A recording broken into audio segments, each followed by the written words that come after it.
Bonjour à toutes et à tous. Merci, Madame la vice-doyenne, de votre présentation. J'ai intitulé ma conférence « Les accommodements raisonnables du bon usage de la consultation publique » avec un point d'interrogation. Le 8 février 2007, après plusieurs mois de controverses médiatiques centrées sur les accommodements de nature religieuse, le gouvernement du Québec annonçait la création de la commission de consultation sur les pratiques d'accommodement reliées aux différences culturelles. Par-delà une dénonciation convenue de l'intolérance ayant cours dans les forums citoyens, une analyse serrée des choix publics effectués, tout comme du mode de fonctionnement de la commission Bouchard-Taylor, s'impose. Quels sont les outils d'intervention à la disposition du gouvernement en pareille situation? Quelles sont les conséquences de l'interprétation faite de leur mandat par les commissaires? Le document de consultation constitue-t-il une base valable de discussion? À toutes ces questions, en guise d'introduction, je répondrai simplement ceci. Le débat sur les accommodements raisonnables est mal engagé. La polarisation à laquelle il donne lieu est tout aussi inutile que dommageable. Il y a à cela plusieurs raisons d'ordre technique que j'évoquerai tour à tour dans mes réponses. En outre, la situation québécoise n'est pas unique. Rassurez-vous donc. Calez-vous confortablement dans votre fauteuil. Accordons-nous quelques répits dans notre havre de paix universitaire et accommodons-nous de quelques idées, analyses et faits qui remuent les méninges sans semer le vent ni récolter la tempête. Première question, quelle est la situation? Quels sont les outils à la disposition du gouvernement en pareille situation? Ceci implique de dire quelques mots sur la situation elle-même à laquelle le gouvernement est confronté. Une série de controverses hautement médiatisées, impliquant des groupes religieux minoritaires ou impopulaires, lesquels refuseraient toute transaction avec l'environnement sociopolitique, refuseraient de s'adapter et formuleraient des demandes exorbitantes à l'égard des institutions publiques. Bienvenue au pays de ce que j'ai appelé la nouvelle question religieuse et dont j'étudie diverses facettes depuis un peu plus de 20 ans.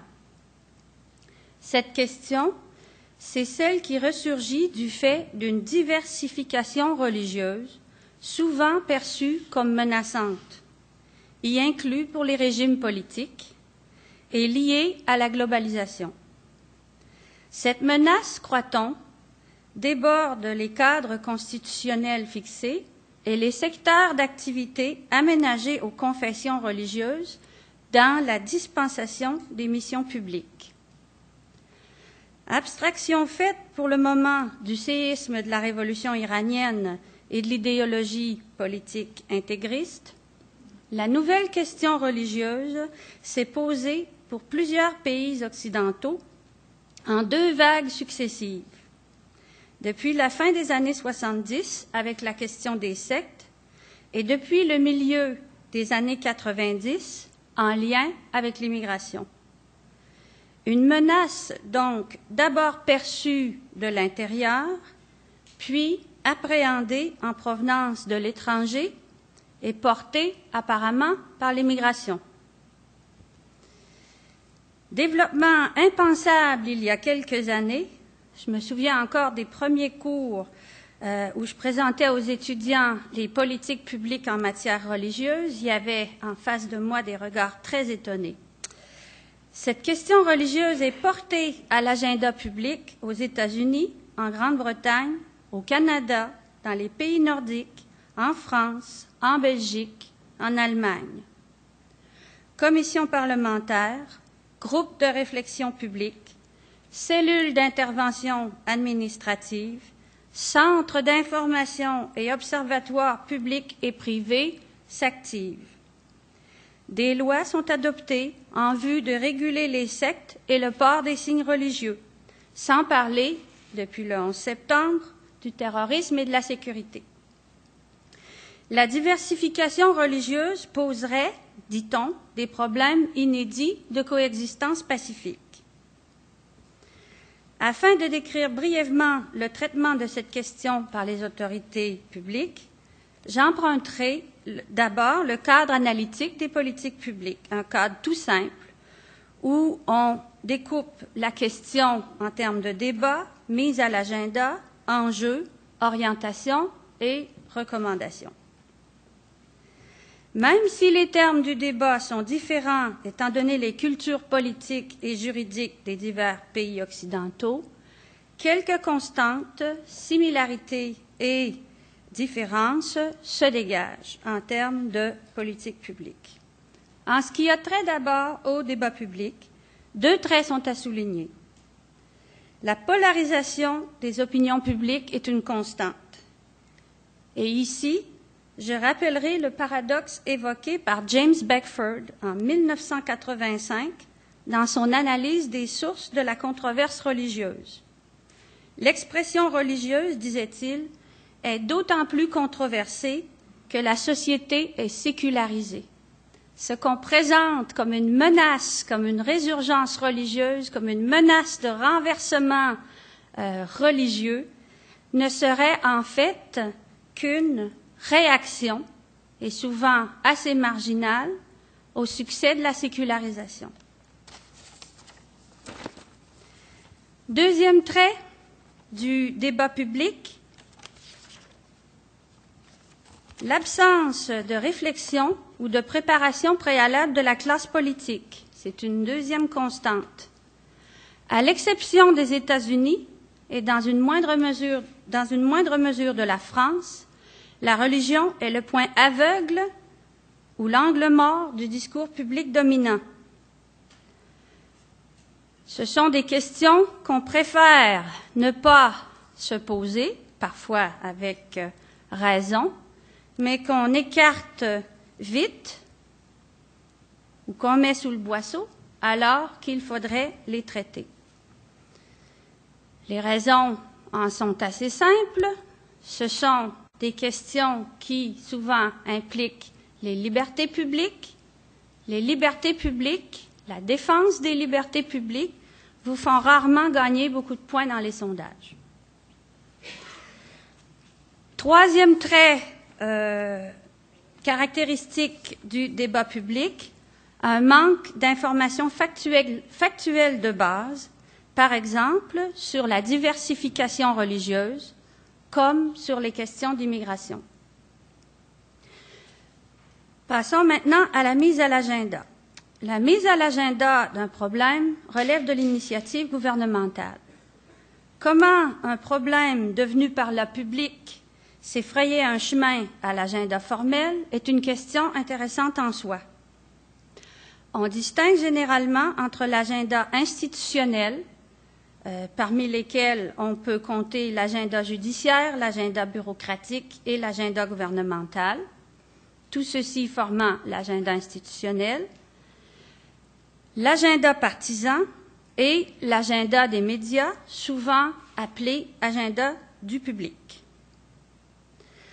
Pour ce qui est donc de la mise à l'agenda, qui pousse le problème, qui met de l'avant le problème, qui réussit à lui donner le caractère public et à l'imposer, y inclut au gouvernement qui en fait un problème.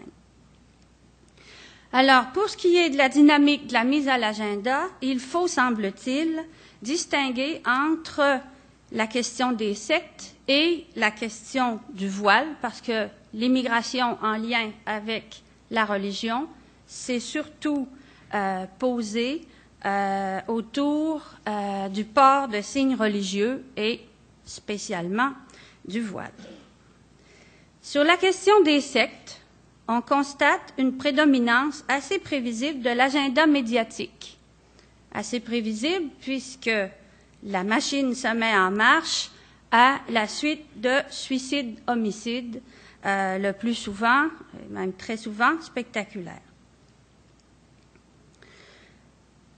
Sur la question des sectes, outre l'agenda médiatique, pour ce qui est de l'agenda partisan, c'est plutôt imprévisible. Ce qu'on constate, ce sont des coalitions hétérogènes et improbables sur le plan idéologique. Sur les sectes en France, par exemple, on a trouvé dans les mêmes coalitions contre les sectes des rationalistes convaincus et des intégristes catholiques, les uns militant contre la religion perçue comme une aberration, les autres à titre de concurrence déloyale.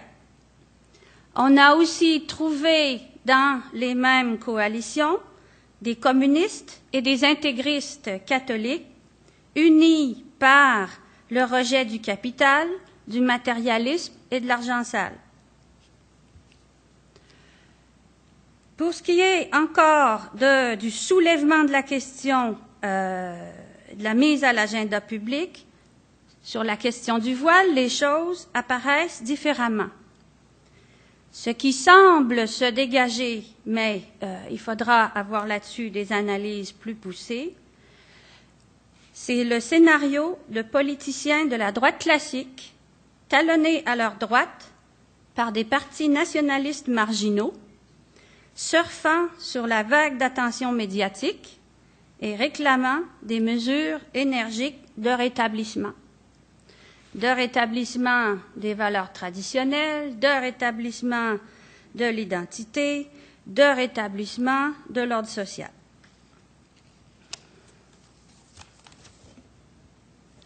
Au niveau des enjeux maintenant, c'est posé d'une part la nécessité d'un équilibre à établir ou à rétablir entre les libertés fondamentales, le pluralisme, d'une part, et d'autre part, les limites raisonnables à poser à ces libertés en lien avec des préoccupations urgentes et réelles des gouvernements et des institutions publiques. Ce sont là les termes du droit canadien et québécois. Dans d'autres juridictions, les termes diffèrent quelque peu, mais les équilibres sont toujours questionnés ou vus comme précaires. Et enfin, on voit la nécessité d'un équilibre à établir ou à rétablir entre les libertés publiques et les droits démocratiques.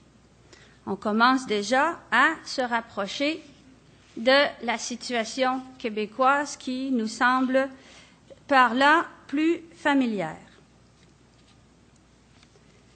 Enfin, pour ce qui est de la structuration du débat, sur la question du voile, c'est assez clair. On insiste sur la nécessité de tracer de nouvelles frontières du fait de l'immigration.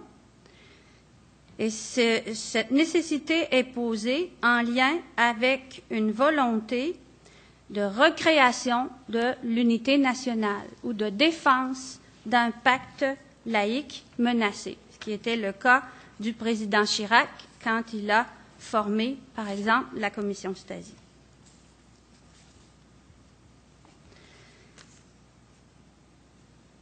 La situation étant cadrée, quels sont les outils d'intervention à la disposition d'un gouvernement en pareille situation?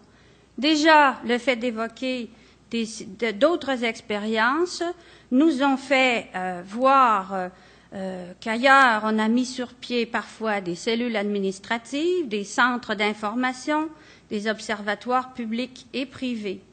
On a aussi eu recours à des comités d'experts internes et externes, avec un mandat délimité.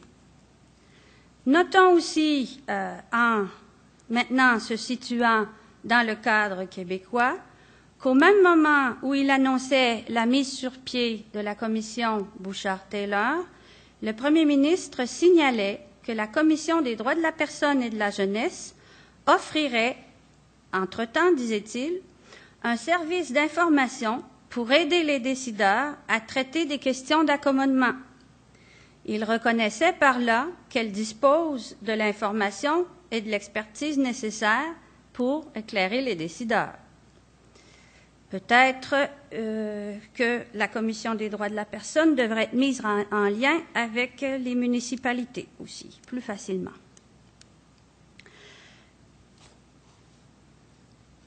Pour ce qui est encore des outils d'intervention, la consultation publique est une possibilité. Est-ce l'outil adéquat sur ces sujets? Ce pourrait l'être.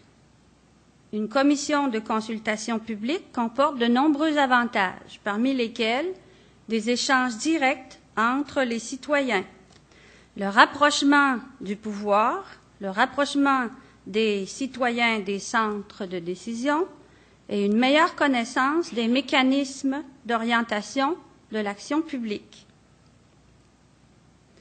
C'est d'ailleurs la raison pour laquelle le Premier ministre, c'est sur cette raison que le Premier ministre insistait dans sa déclaration au moment de présenter la commission. J'insiste, dit-il, pour placer les travaux de cette commission dans un contexte non partisan. Le sujet dont il est question se situe loin au-dessus de la partisanerie. Il se situe au cœur des Québécois et au cœur de l'avenir de notre nation. Voilà donc un sujet qui est important, qui est apparemment qu'on tient à cœur et pour lequel le Premier ministre sent le besoin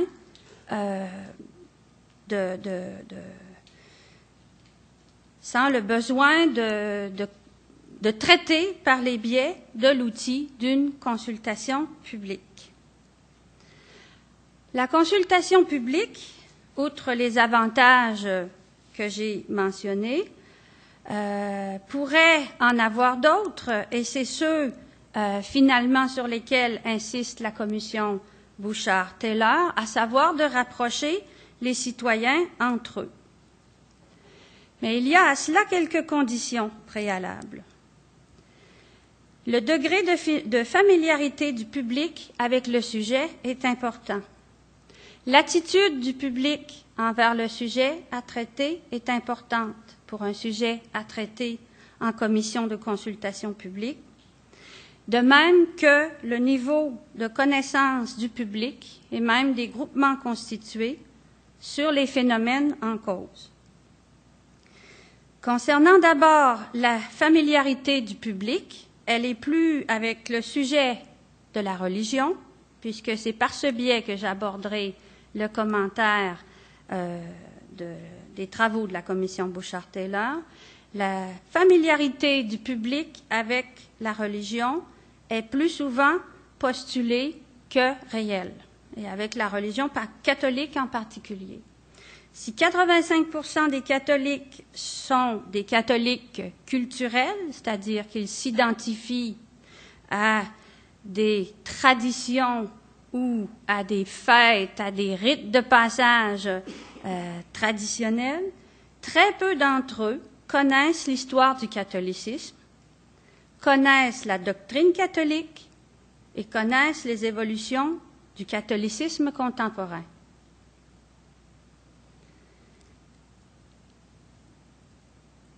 En ce qui a trait à l'attitude du public envers le sujet à traiter, il importe qu'elle soit le moins possible de nature émotive ou défavorable.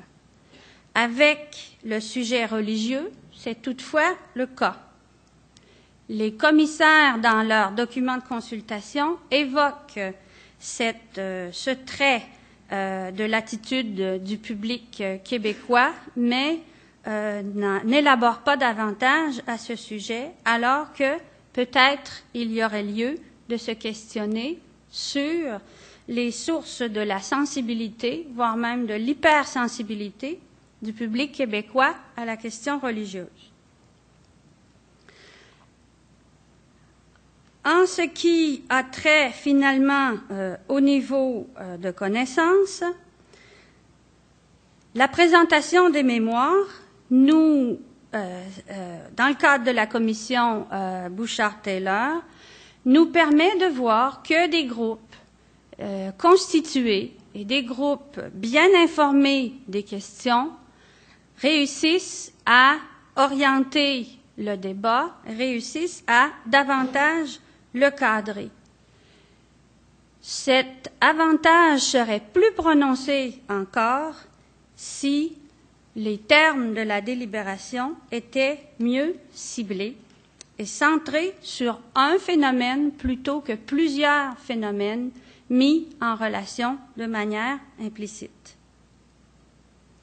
Autrement, on se trouve avec des désavantages connus de la consultation publique et à ceux que vous connaissez déjà sans doute, je mentionnerai l'espace donné et la visibilité donnée aux minorités actives, qui sont celles, évidemment, qui se mobilisent davantage, d'où l'impression que les positions sont encore plus tranchées qu'elles ne le sont en réalité. Le fait de tenir finalement une consultation publique sur un sujet largement délimité permet à beaucoup de groupes peu constitués ou peu familiers encore avec la réflexion sur les problèmes publics de promouvoir des agendas de tous ordres.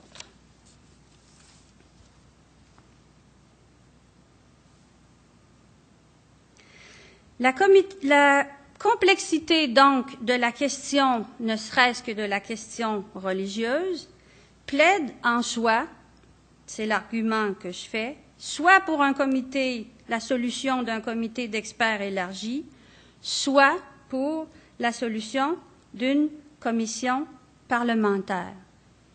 À défaut, le danger est présent de cumuler les travers de l'ad-hocisme sans le bénéfice des avantages, à savoir des idées et des savoir-faire porteurs et novateurs.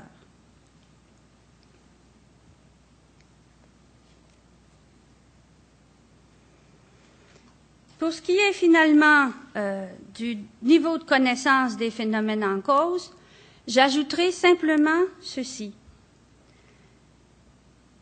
La question religieuse, je laisse de côté les questions d'immigration, la question religieuse revêt en soi un caractère complexe, fondamental et délicat. Les politiques modernes en matière de gestion de la diversité religieuse ont trouvé écho dans les constitutions nationales, ce qui a donné à penser, comme on a peu l'idée de chercher des politiques dans la Constitution qui, en fait, recèlent des politiques constitutives ou constituantes. Tout ça a donné l'impression que la gestion de la diversité religieuse était inédite, une question inédite pour les décideurs publics, alors que c'est une question qui a été jugée tellement fondamentale, tellement délicate, qu'on l'a insérée, qu'on a inséré, chacun des pays l'a fait, sa ou ses solutions dans les constitutions.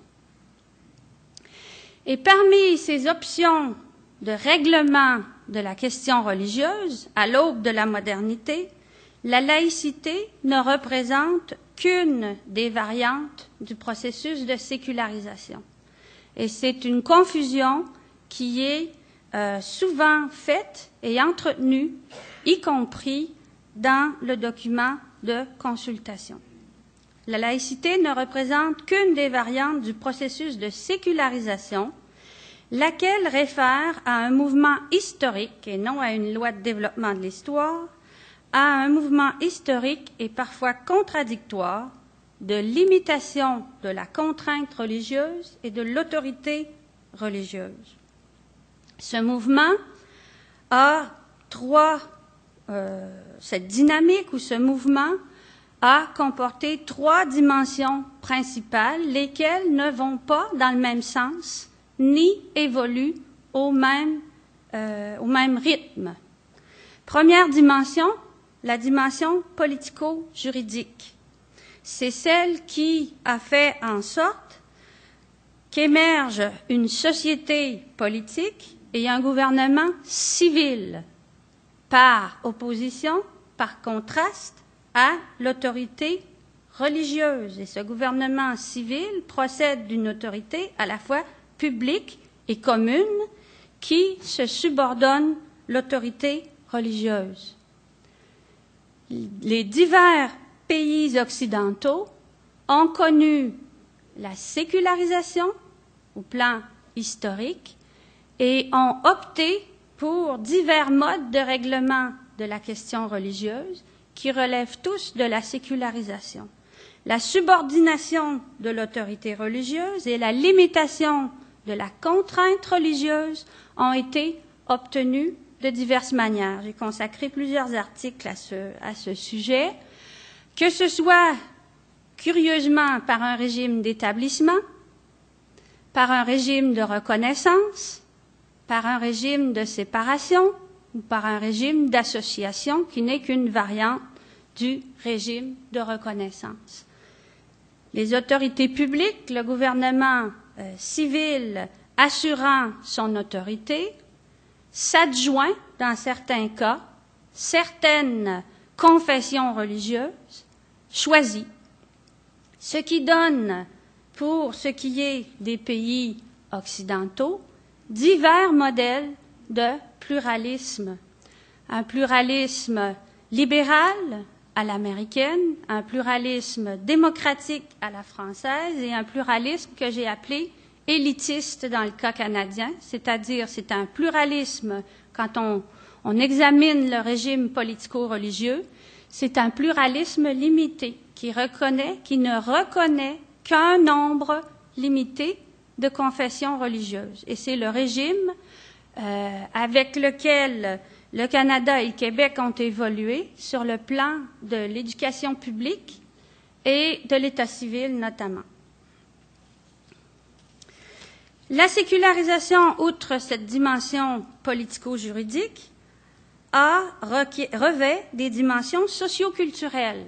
Alors, la science, le capitalisme, les techniques ont concouru à la sécularisation des sociétés civiles. Et c'est dans cette dimension socio-culturelle que les confessions religieuses ont été touchées. Les organisations religieuses, les cultures religieuses ont été touchées par les avancées de la science, par les avancées du capitalisme et par les avancées de la technique. Et elles ont eu à s'adapter. Donc, dans les composantes de la société civile, les institutions religieuses, dans leurs associations, ont dû s'adapter. Elles l'ont fait de diverses manières, en développant des ailes progressistes ou des ailes conservatrices. N'oublions pas que le terme sécularisation lui-même est lié à un courant de théologiens progressistes dans l'anglicanisme fin du 19e siècle, début 20e siècle. Enfin, à ce qui a trait aux dimensions individuelles, la sécularisation implique le choix, implique que la religion devient une option, devient un choix, que le sens de la vie, le sens de l'existence n'est pas donné par la naissance, par l'appartenance à une communauté, il est choisi. C'est ce que une sociologue de la sécularisation très connue du nom de Grace Davy a nommé le « believing without belonging ». On a eu dans cette dimension le détachement même de la croyance et de l'appartenance, des dimensions qui étaient intimement liées dans le monde traditionnel. Et ce qui fait en sorte que si la pratique religieuse au niveau individuel, c'est là où les théories de la sécularisation sont attaquables au niveau individuel, parce que si la pratique religieuse a baissé, qui n'est qu'un indicateur partiel, c'est comme la participation, comme la participation électorale, c'est un indicateur partiel de la politisation ou de l'intérêt pour la politique. C'est la même chose pour la pratique religieuse. Et souvent, les théoriciens de la sécularisation ont postulé du déclin de la pratique religieuse une sécularisation en progression, ce qui s'est révélé inexact puisque le déclin de la pratique religieuse a été pas nécessairement compensé, mais a été, s'est accompagné d'une plus grande individualisation du croire et de plus grandes innovations individuelles au plan de la religiosité et de la spiritualité. Ce qui fait que dans beaucoup de publics, on constate un attachement à certaines attitudes religieuses comme la prière, à certains symboles religieux, mais point de pratique religieuse. On manifeste aussi un attachement envers ses propres croyances, ce qu'on a appelé, j'ai appelé avec d'autres le bricolage des croyances, des identités. Les grandes identités socio-culturelles historiques sont réinterprétées et sont appropriées au niveau individuel. La laïcisation, dans tout ça, c'est une variante, se présente comme une variante du processus de sécularisation. Là où la sécularisation, dans ses dimensions politico-juridiques, a donné lieu à des conflits prolongés entre organisations et clans idéologiques, confessionnels et libéraux laïques, s'est installée une dynamique de laïcisation. C'était le cas de la France, dans une moindre mesure, beaucoup moindre mesure, de la Belgique, qui présente un cas tout à fait particulier. Dans une certaine mesure, l'Italie, l'Espagne ont aussi connu des dynamiques de laïcisation, mais avec des retours du balancier. Le modèle canadien et québécois dans tout ça n'est pas, sur le plan politico-juridique, un modèle de laïcisation. C'est un modèle qui ressort plutôt de la sécularisation.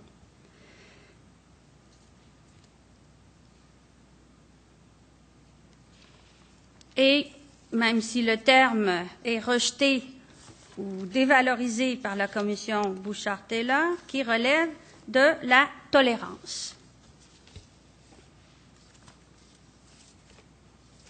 Finalement, pour ce qui est des options, se présentait au gouvernement la possibilité de traiter la question par le biais d'une commission parlementaire. Il y aurait à cela, il y aura toujours à cela divers avantages. Le cadre de la démocratie représentative inspire sans doute, ou c'est à espérer, mais souvent, le sens du public et de la diversité des intérêts en cause. Les députés sont les représentants de tous les citoyens. Le cadre formel qui est celui des institutions publiques et de la commission parlementaire est de nature à instiller le sens du bien public et du service public. Outre ces aspects formels, les commissions parlementaires donneraient sans doute lieu à des mandats mieux ciblés, mieux balisés, ou en tout cas à un déroulement plus structuré des échanges, avec des rôles bien délimités pour les groupes intervenants, les individus et les experts. Autre avantage d'une commission parlementaire, les responsables politiques seraient tenus de se prononcer sur des questions ciblées et seraient imputables de leurs actions, de leurs votes, de leurs positions et déclarations antérieures, par exemple pour ce qui est de la question religieuse, au moment du renouvellement des clauses dérogatoires aux chartes canadiennes et québécoises, afin de mettre la confessionnalité scolaire, puis l'éducation religieuse, à l'abri des contestations juridiques. Et enfin, au moment de l'adoption de la loi 95. Toutefois, il existe des inconvénients aux commissions parlementaires, un inconvénient que voulait éviter, que tenait à éviter, selon sa déclaration, le premier ministre Charest. C'était celui de la partisanerie. Et l'esprit partisan, la discipline de parti, laisse parfois songeur. Toutefois, combiné avec les autres, en lien avec les autres avantages que j'ai évoqués, il n'est pas impensable que des partis politiques, même en situation minoritaire, agiraient dans des directions plus prévisibles que ce n'est le cas maintenant.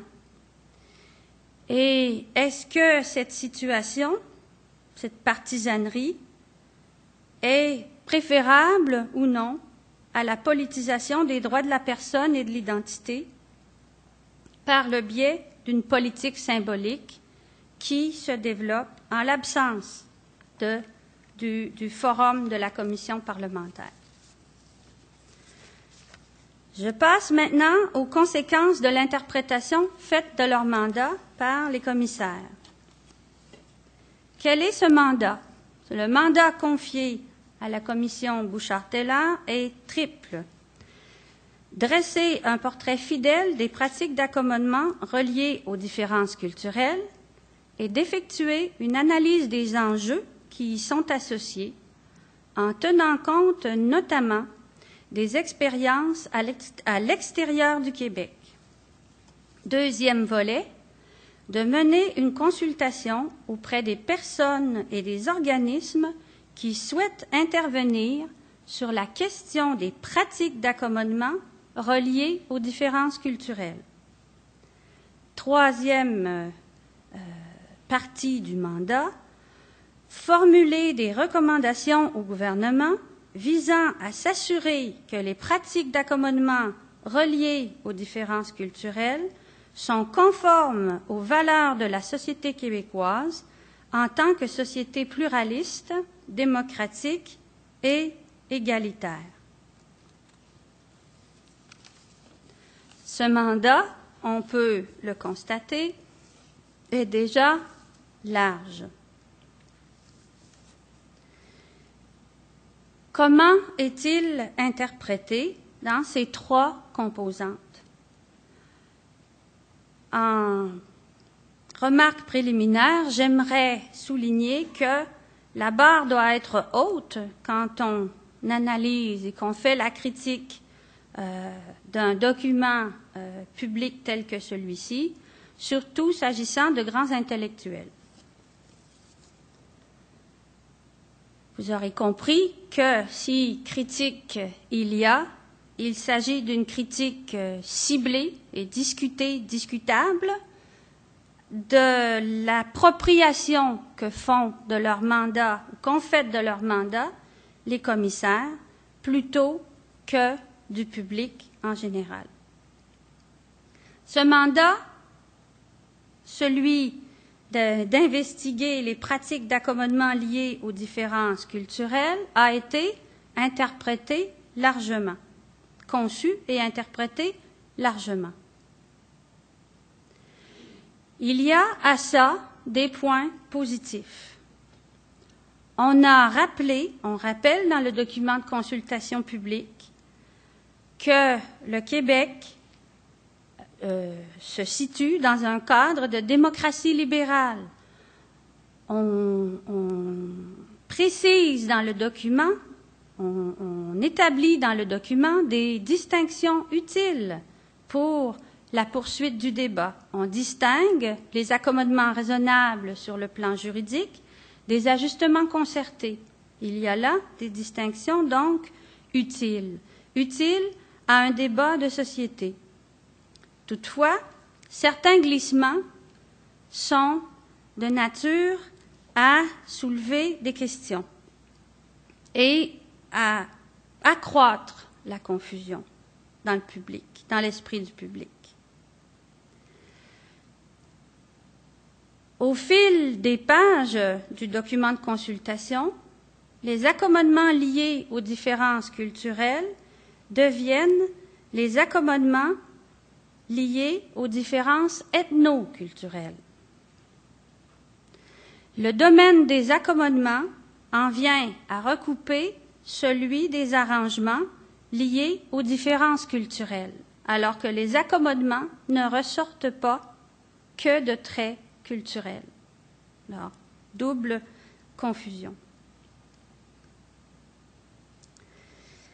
De cette confusion de la religion, des questions religieuses et de l'immigration, en découlent d'autres.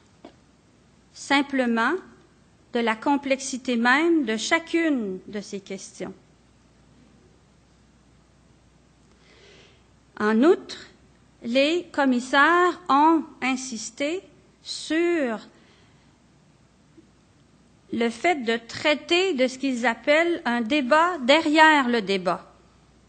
Outre les questions d'immigration et de religion, d'égalité homme-femme, de normes juridiques et de conciliation des normes avec ces réalités complexes, les commissaires argumentent qu'il y a un débat derrière le débat. Et ce débat derrière le débat, c'est un débat de nature identitaire.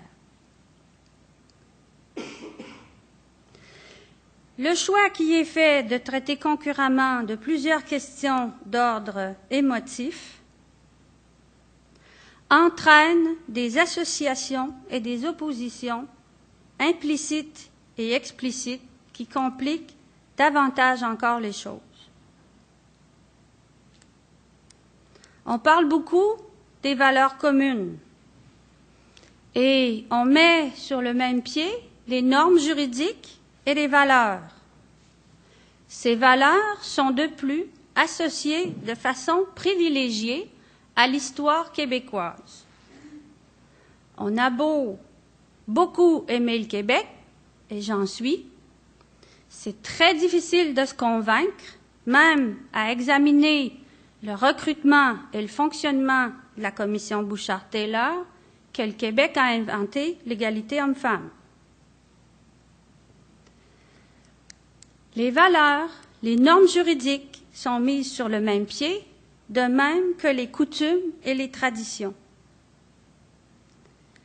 Il n'y a pas à se surprendre de ce que le public ait de la difficulté à y retrouver ses petits. D'un autre côté, on remarque une certaine condescendance dans le document envers le public et envers l'opinion publique. Elle s'exprime notamment dans le fait de passer sous silence des débats d'experts et de présenter comme des certitudes des questions qui sont chaudement débattues entre les experts. Il aurait été possible, voire même profitable, de simplement indiquer que les questions de laïcité, de sécularisation font l'objet de débats entre experts. D'autre part, certaines alternatives sont présentées de manière simpliste et rappellent à certains égards ce que je n'ai pas connu mais dont on m'a parlé, le petit catéchisme. Est-ce que vous êtes en faveur d'une laïcité radicale ou d'une laïcité ouverte? Que pensez-vous?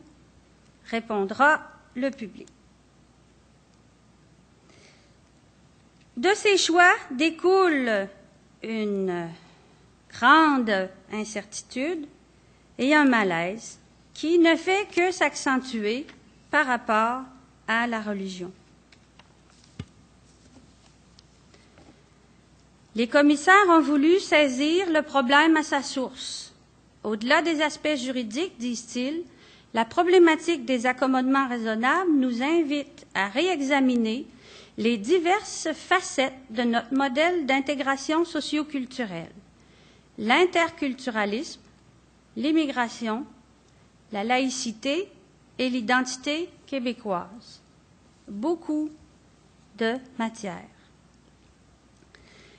Un peu plus loin, les commissaires soulignent une grande incertitude, un malaise même semble exister dans notre société quant au rapport à la religion. Dans une autre direction, les Québécois d'origine canadienne-française adhèrent fortement aux droits énoncés dans les chartes, mais ils demeurent aussi profondément attachés à leur identité, à leur tradition, à leur mémoire. Si ces deux trames, juridiques et identitaires, se sont conjuguées assez harmonieusement au cours des dernières années, elles paraissent aujourd'hui manifester quelques frictions. Il y aurait beaucoup à dire sur ce diagnostic. Pourquoi, si on constate un malaise par rapport à la religion, déplacer la question à l'identité largement définie et confondre la religion avec l'ethnoculturel?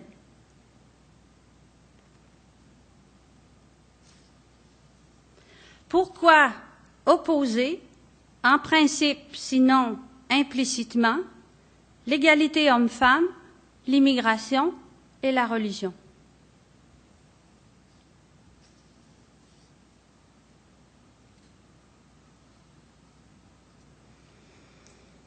La conséquence logique de cet état de fait est que viennent se greffer au débat public plusieurs individus ou groupes radicaux. On parle beaucoup dans les médias des groupes de parents catholiques, du conservatisme religieux et de la droite religieuse militante. Quels sont ces contours? Est-ce qu'il y a plus à craindre, y aurait-il plus à craindre des parents catholiques que des intégristes musulmans?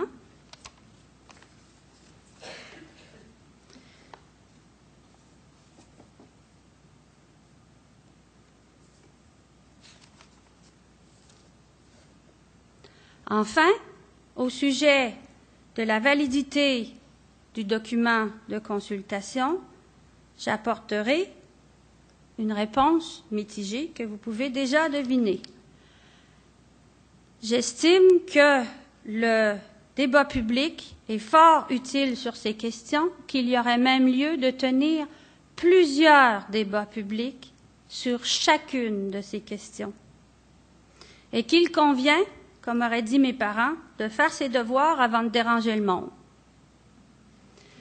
Qu'il conviendrait de présenter les règles de droit afin de mieux cadrer le débat, de présenter au public des options crédibles et d'indiquer au public là où des débats existent. On pourrait présenter justement ces débats comme autant, sous une forme simplifiée, comme autant de pistes de réflexion.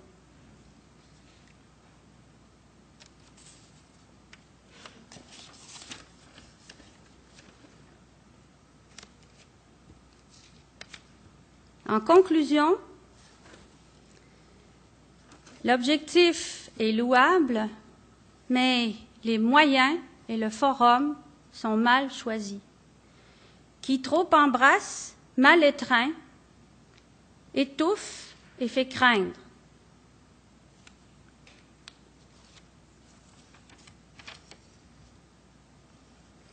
À défaut d'un recentrement rapide des termes de la consultation publique, la commission Bouchard-Taylor échouera à faire en sorte que les Québécois échangent pour s'entendre. Mais pour ne pas vous laisser sur des propos alarmistes, je vous ai promis que nous allions rester dans notre havre de paix. Pensons aux garde-fous qui sont susceptibles d'aider dans le futur. Au moment où il a annoncé la création de la commission, le Premier ministre a souligné que ces recommandations seraient débattues à l'Assemblée nationale, par les partis à l'Assemblée nationale. Il y a ici des experts en décryptage du langage gouvernemental, je n'en suis pas. Est-ce que ça voudra dire une commission parlementaire? Je n'en sais rien. Je ne suis pas dans le secret des dieux, et surtout de ces dieux-là. Un débat, donc, à venir à l'Assemblée nationale sur les recommandations. Bien sûr, la commission Bouchard-Taylor n'est pas que forum de citoyens. Elle est aussi un exercice de réflexion où des divers organismes ont présenté des mémoires avec des suggestions très utiles. Même dans les débats, les forums citoyens, on a entendu beaucoup de réflexions utiles et matures. Et lorsque viendra le temps de rédiger leur rapport, les commissaires devront anticiper, si ce n'est déjà le cas, connaissant quelques-uns des experts qui les avisent, déjà ils doivent se faire poser beaucoup de questions. Même si ce comité aviseur est une mesure, semble-t-il, une mesure exceptionnelle de sauvetage des universités montréalaises. Lorsque viendra le temps de rédiger leur rapport, les commissaires devront anticiper, si ce n'est déjà le cas, des questions difficiles. Qu'est-ce qui justifierait de passer d'un régime performant et apprécié de promotion de l'égalité citoyenne et de lutte contre les discriminations à un régime inédit de majorité nationale et de minorité culturelle? Est-il juste et équitable d'opposer, a priori, la défense des valeurs fondamentales d'égalité homme-femme aux soi-disant valeurs des religions et des cultures minoritaires? Imaginez le contenu du mémoire de Monseigneur Ouellette si on avait posé la question « Que contribue le catholicisme à l'égalité homme-femme » Sur base de quel savoir objectif et de quelles pratiques de coopération avec les milieux ethno-culturels, d'immigration et religieux va-t-on organiser la coexistence pacifique? Et quelles conséquences peut-on envisager au plan international des recommandations à venir? Merci de votre attention.